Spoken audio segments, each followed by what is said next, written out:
So guys, अब एक बात इमेजिन करो, ठीक है। आधी रात हो रही है, सुनसान सड़क है, आप बस चलते हुए जा रहे हो। पूरे रास्ते में आपको कोई भी नहीं दिख रहा है, सिर्फ आपको अपने ही एक कदमों की आवाज़ें सुनाई दे रही। That's it. अचानक से आपको उसी रास्ते के बीच में एक औरत मिल जाती है। वो आपसे आके कुछ भी नहीं पूछती, सिर्फ एक ही सवाल, और वो है कि क्या मैं आपको खूबसूरत लगती हूँ। तो ऑफ कोर्स आप उसको जानते नहीं हो, आप तो यही कहोगे कि हाँ आप खूबसूरत लगते हो, या फिर आप ज़्यादा से ज़्यादा उनको इग्नोर करके चले जाओगे। लेकिन आपको कैसा लगेगा सुनने में, अगर आपने ये दोनों ही हरकतें करी तो आपको बहुत ही ज़्यादा पछतावा हो सकता है, रिग्रेट होगा आपको, क्योंकि शायद से उसके बाद आपके साथ कुछ ना कुछ गलत हो सकता है। लेकिन अभी आप सोच रहे रहोगे कि अगर ये हम दोनों ही चीज़ें ना करें तो हम करें क्या। बहुत सारे सवाल है इसको लेकर हर किसी के मन में, जिसका जवाब शायद से ज़्यादा लोगों ने नहीं दिया है, लेकिन मैं दूंगा।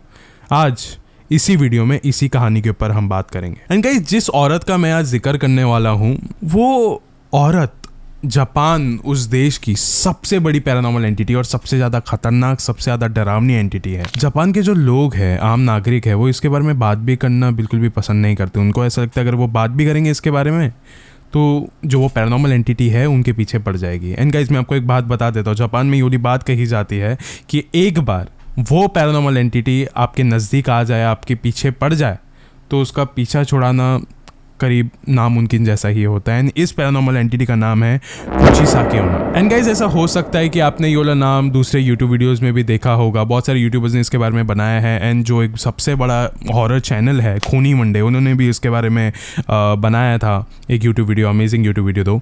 लेकिन ये जो कहानी आज मैं आपको सुनाने जा रहा हूँ, ये उसी टॉपिक के ऊपर है, लेकिन ये जो कहानी है वो आपने कभी भी किसी और यूट्यूब चैनल में नहीं सुनी होगी। This is very different story. And सबसे ज़्यादा अगर मैं आपको कहने जाऊँगा तो ये सबसे ज़्यादा डरावनी कहानी होगी पूरे यूट्यूब की। अब ये वीडियो शुरू करने से पहले ऐसे ही और horror, mysterious and historical videos देखने के लिए सब्सक्राइब कर दीजिए इस चैनल को। अब ये कहानी शुरू होती है। लेकिन गाइस, मैं आपको एक वार्निंग भी देना चाहूँगा।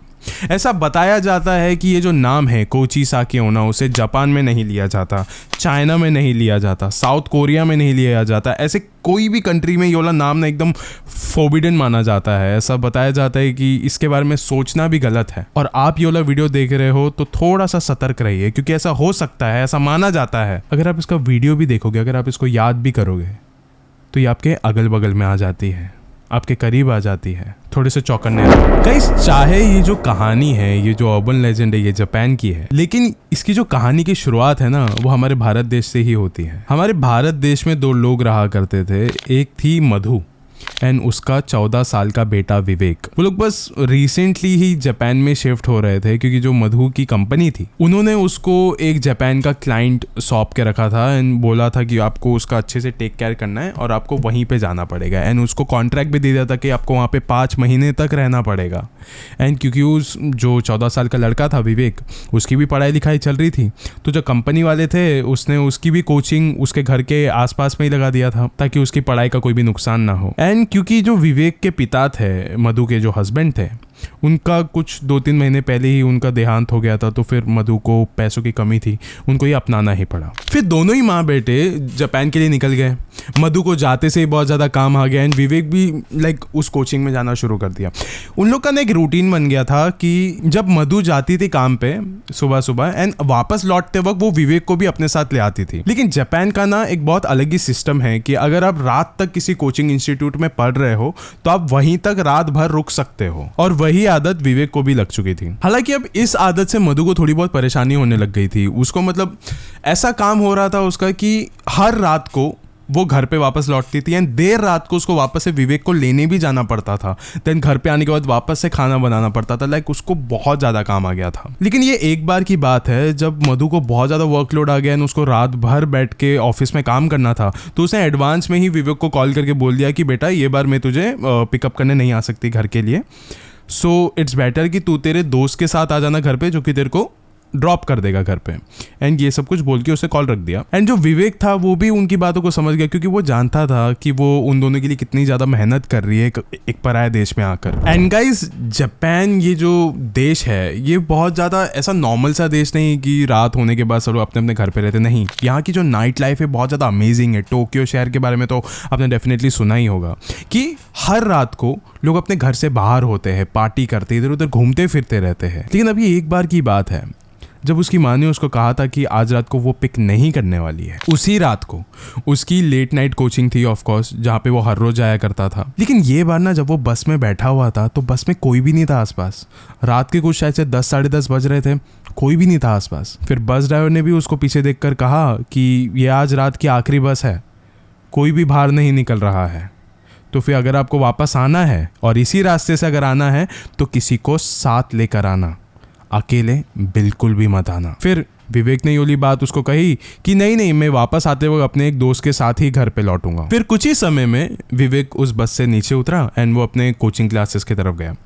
वो जैसे ही क्लास के अंदर गया उसने अपनी नज़रें घुमाई एंड देखा कि जिस दोस्त के साथ उसको घर वापस लौटना था वो आया ही नहीं था। और जो बाकी कुछ 2-4 बच्चे बैठे हुए थे उस वक्त, वो सब लोग आसपास में ही रहते थे, बाकी पूरा क्लास भी खाली था। और जब तक वो क्लासेस चल रही थी विवेक बस यही सोच रहा था कि अब वो घर कैसे जाएगा। ना वो अपनी माँ को बुला सकता है क्योंकि उनका बहुत ज़्यादा बिजी स्केड्यूल चल रहा है, वर्कलोड है बहुत ज़्यादा, और ना उसका दोस्त आया है। शायद से उसको इस रात के अंधेरे में अकेले ही चलकर अपने घर तक जाना होगा। विवेक अपने क्लास ख़त्म होने के बाद वो क्लास से नीचे उतरा एंड कुछ समय तक उसके जो क्लासमेट्स थे वो उसके आसपास ही थे, वो लोग हंसी मजाक कर रहे थे। लेकिन जैसे ही वक्त बीतता गया उसके दोस्त लोग भी उसके घर पे चले गए ना, बस वो ही अकेला खड़ा था वहाँ पे उसी रास्ते पर। वो नज़रें घुमा रहा था लेकिन आसपास कोई भी नहीं था। उसको पता था कि अब ये वाला उसका सफ़र अकेला ही होने वाला है। एंड उसके कानों में ना सिर्फ सूखे पत्तियों की आवाज़ गूंज रही थी। फिर उसने फाइनली एक गहरी सांस ली एंड अपने कदम बढ़ाए। फिर कुछ देर जाते ही विवेक ने एक बात महसूस करी कि जिस रास्ते के लिए वो इतना ज़्यादा डर रहा था, जिस रास्ते के लिए उसके मन में इतना ज़्यादा खौफ था, वो असल में इतना भी ज़्यादा डरावना रास्ता है ही नहीं, बहुत एकदम नॉर्मल सा है रास्ता। लेकिन उसको एक बात अच्छे से पता थी कि जिस रास्ते से वो अक्सर जाता था ये वही रास्ता है, लेकिन ये आम तौर से बहुत ही ज़्यादा लेट है। जो टाइमिंग थी वो बहुत ज़्यादा लेट थी एक्चुअली। तो वो उस बात का उसको थोड़ा बहुत तो खौफ था। यानी उसकी माँ को, मधु को ऑलरेडी बहुत ज़्यादा टेंशन थी कि मतलब वो कब तक पहुँचेगा वगैरह वगैरह वगैरह। लेकिन विवेक भी जानता था कि वो बस आधे घंटे में ही अपने घर तक ऑलरेडी पहुँच चुका होगा। अब वो सुमसान रास्ते पे बस चले जा रहा है एंड उसको एक चीज़ अच्छे से पता है कि इस रास्ते में कोई भी नहीं है, एकदम सुमसान रास्ते है, सारे शॉप क्लोज हो चुके हैं। अचानक से किसी ने उसका नाम पुकारा।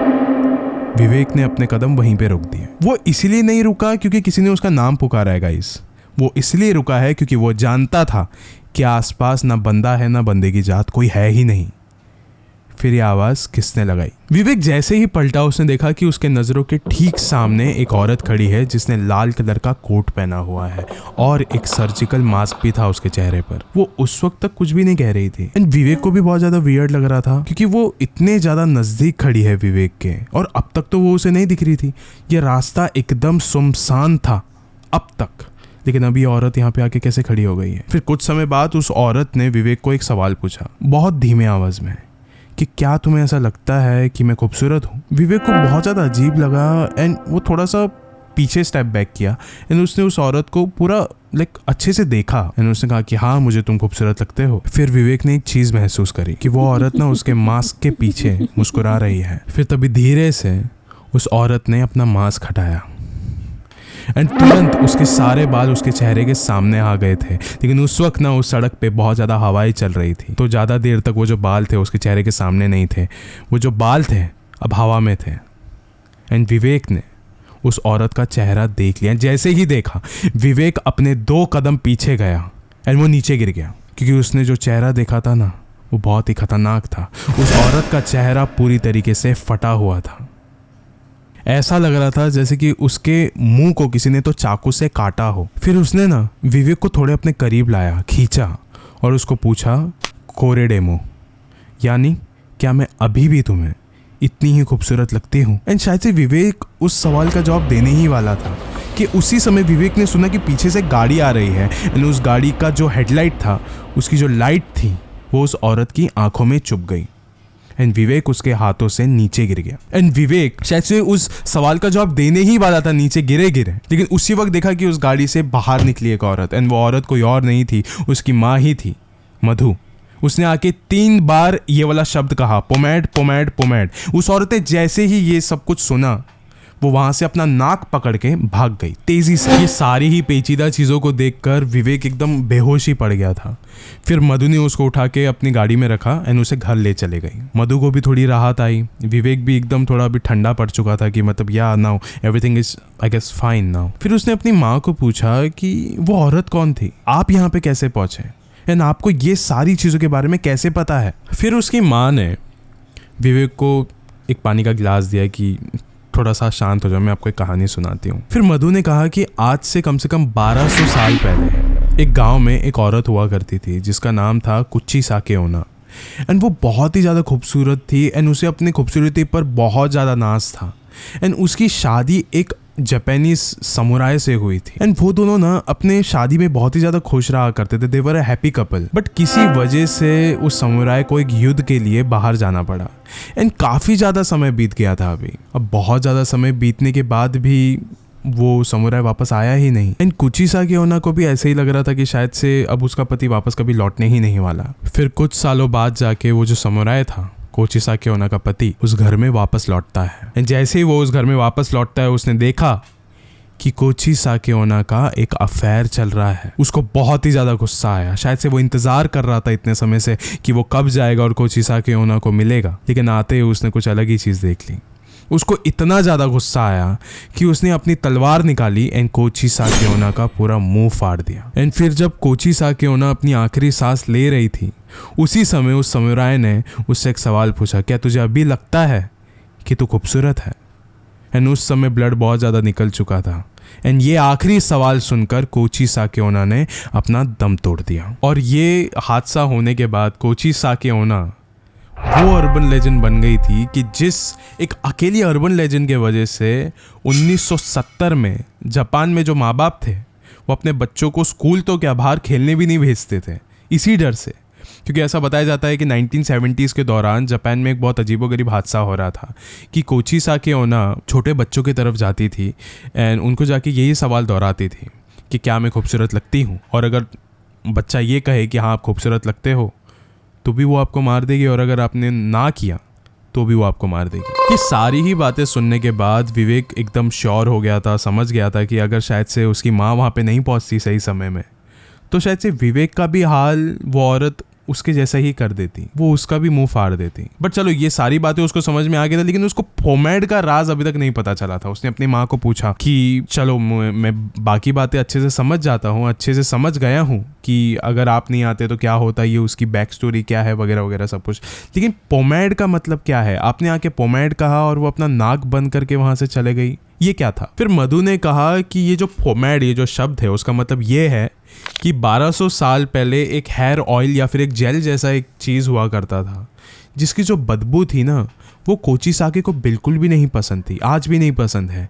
इसीलिए ऐसा बताया जाता है कि जब भी आपकी ऐसी कुछ मुलाकात हो जाए कोची साके के सामने तो आपको ये 3 बार दोहरा देना है तो वो भाग जाएगी वहाँ से। एंड मैंने तुम्हें एक बात नहीं कही थी विवेक, कि जब हम यहाँ पे आए थे जापान में तो दूसरे या तीसरे ही दिन मेरे किसी एक कलीग ने मुझे ये वाली बात कही थी अबाउट कोची साके ओना। उसने मुझे ये भी उपाय भी बताया था कि अगर गलती से उसके सामने आ गए तो आपको क्या करना है, आपको उससे कैसे बचना है।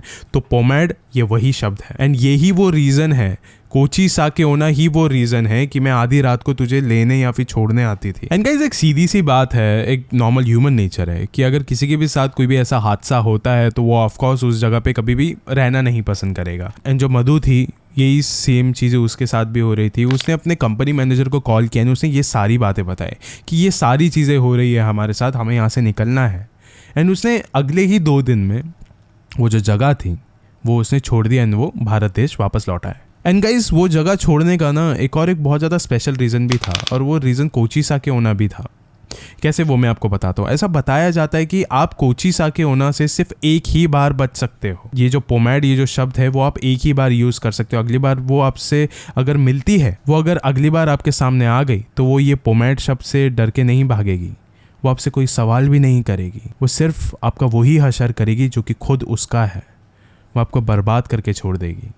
ज़िंदगी भर तक आप उससे बच के नहीं रह सकते। आज नहीं तो कल वो आपके सामने आएगी तो आएगी, ज़रूर आएगी। एंड गाइस, ये जो अर्बन लेजेंड्स होते हैं ना, जितने भी हैं, वो आपको इसी तरीके से, अजीबोगरीब तरीके से ही आपको हॉन्ट करेंगे। क्योंकि गाइस, ये कोई भी भूत प्रेत या पिशाच नहीं है। इन्हें खुद को नहीं पता है कि ये क्या है, ये जिंदा है या मुर्दा है। लेकिन गाइस, एक बात का आप ध्यान रखना, अगर एक बार आपका इनसे मुलाकात हो जाए ना कभी भी अपनी ज़िंदगी में, तो एक चीज़ के लिए तैयार रहना, और वो रहेगा तैयारी इससे वापस से मिलने के लिए।